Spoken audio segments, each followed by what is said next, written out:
Hello, Jeff Zener here. Today I'll be teaching you how to build a Magic the Gathering deck. Well, giving some tips for a starter deck builder, a new player to the game. Just some tricks and tips that I hope will help. The game is very complicated and difficult to explain, but I'll do my best to give some background. So the game is a card game presented by Wizards of the Coast. With it, you build decks with a minimum 60 cards. They can have more, but 60 is the minimum. And you build them with land cards, which you use to summon other spells, including creatures, enchantments, sorceries, and instants. So, I'm going to try to do a 5-step series here, showing everybody the basics of how you would build a deck, and hopefully it helps some people. Alright, so step 1, you're going to need some cards. You can go to any comic book store. Usually they have booster packs or starter decks, which are great for beginners. But when you're trying to learn how to build a deck, if you want to get good at this game, I'd recommend going to a Target or a Walmart or any comic book store, really. But mainly the good buys. And picking up one of these bad boys. This is a Magic the Gathering Deck Builder's Toolkit. Comes with 250 cards, 50 land. For 20 bucks, great buy. You also, once you get a little more into the game, might want to pick up a Magic Fat Pack, which runs you $40, but it comes with a few extras. You're not going to worry about that right now. If you're just starting, get a Deck Builder's Toolkit. It's going to help you. So, on to step 2, basic lands. Alright, step 2, basic land cards. Oh yeah, look at them all. So, you need land in your deck because, as explained, you're going to need it to play everything else that you play. I'll explain that momentarily, though. There's 5 different colors of land. There are islands, which are blue, swamps, which are black, forests, which are green, mountains, which are red, and plains, which are white. So, these are the 5 colors you get to choose from. As explained, a typical deck has about 60 cards. You want to stay around 60 if you're starting. You can have more than that, but you have to have minimum 60. You want to make about a third of them land. Most decks have 2 colors or more. For the sake of this video, we're going to use just 1 color, which will be black. So, whatever color you want to choose, I would recommend starting, if you're learning how to build a deck, starting with just a monocolor and just picking one of the 5. Whatever one you want to pick it. Going with black for the video, and you're going to want to have, again, a third, so I'm going to pick 22 of them. So on to step 3, which will be what to do once you've picked your land. Step 3, what to do with your other cards. So by now, you've gathered up your 22, 24-ish land cards, and the reason you're going to need them is because every other card that you play has a summoning cost that you must pay with the land. You pay it by tapping the land card, where you turn the land card sideways on the playing field. Tapping.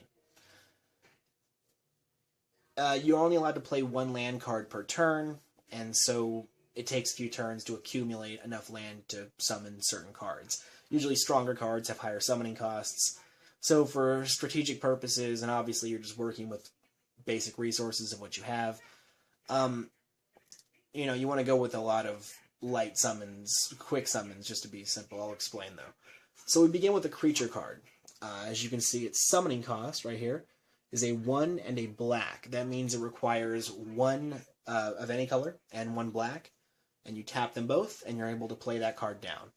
Now, why creature cards are important is because they have a power and a toughness. This one has a 1 power and 3 toughness. Power is how much damage it can deal out. Toughness is how much damage it can take. When you begin the game, you and your opponent both begin with 20 life, and the goal is to get your opponent to 0. So with a creature card, you attack your opponent.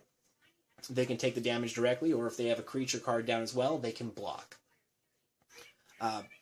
So let's say this one is a 1-3, and my opponent had a 1-1, and I attacked. His creature would die if he blocked, and my creature would live, because his can only take 1 damage, mine can take 3. So they're good to have. A lot of them have special abilities. This one does. Some don't. Most do.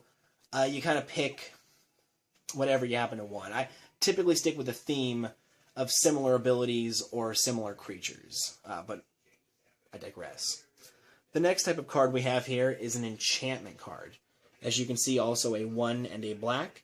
Enchantments you put onto a permanent, which is either a player, a land card, a creature on the field, another enchantment, and it has some type of ability. There are ones that gain life for yourself. There are ones that take life from your opponents, that make your opponents lose cards. It's very diverse, but the basics of an enchantment is it stays connected to a certain player or creature or something, and its effect continues.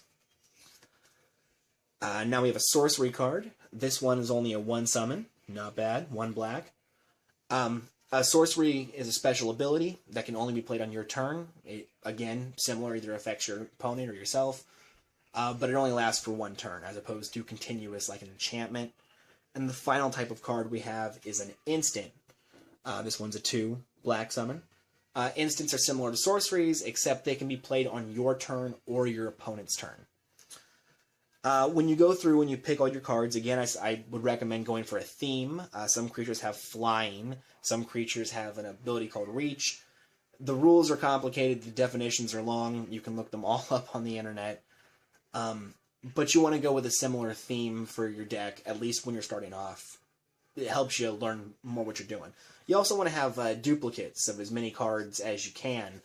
You can have up to 4 of virtually every card in your deck.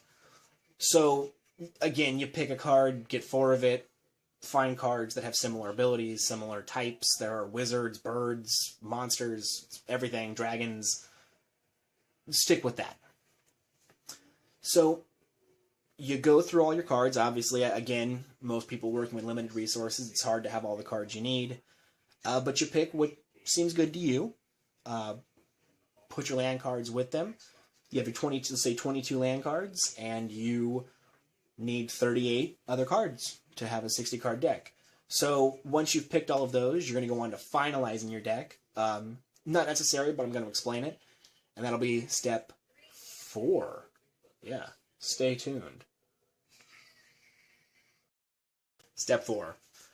So what I would recommend you do is take all the cards that you have and organize them. Probably should have been an earlier step, but this is going to be step 4. Go through every card that you have, organize them in types, creature types, instant types, sorcery types. You know what? It works as a next step because now you know what those all are. Put all the land types together, the mountains, the swamps, the plains, all together with each other. That'll help you be able to go through and pick what you need, what you like. You can read all the different abilities. You can see how many of each you have, especially if you're working with limited resources, because that will allow you to see what you have the most of, see what you have the most to work with, and obviously go with that. It'll help you build a stronger deck, but these are the basics of getting there. So once you've gone through all your cards, you've read everything. It's tedious, I know. It's not over yet, but it's a fun game. Trust me on this. You've picked what you liked. You got your 22-ish land cards and your 38-ish other cards. I would also recommend sticking with thirds. A third land, a third creatures, and a third of everything else. And you put them all together. You can do what is called sleeving a deck, getting deck protectors and deck sleeves, which will be step 5. Let me show you how that works. So step 5, the unnecessary step. This is a fairly tedious process, but it's a little, I prefer it. A lot of players prefer it. So this is a deck sleeve, a card sleeve, and you take a card, you put it in the sleeve, and it's, oh my lord, well, see, it was a good thing it was in its deck sleeve, it's card sleeve, now it's protected.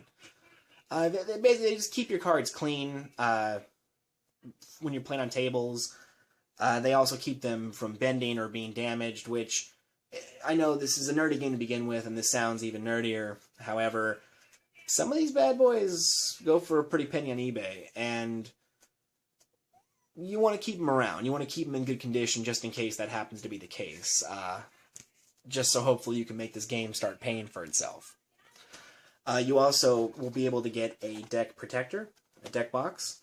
I call them both deck protectors. I don't know why I did that, but a deck box. This is one of my decks right here. Blue sleeves, but as you can see, this is a blue-black deck, if you can see that. Got a bunch of cards. This is a 60-card deck. It looks a lot larger than it should look, because the sleeves do add a bit of thickness. But once you really get into the game, you get some people to play with. It's a fantastic game, and hopefully these tips help somebody. I'm sure I didn't explain things nearly as clearly as they need to be, but this game's also not so easy to explain. So hopefully this helps some people, and have fun!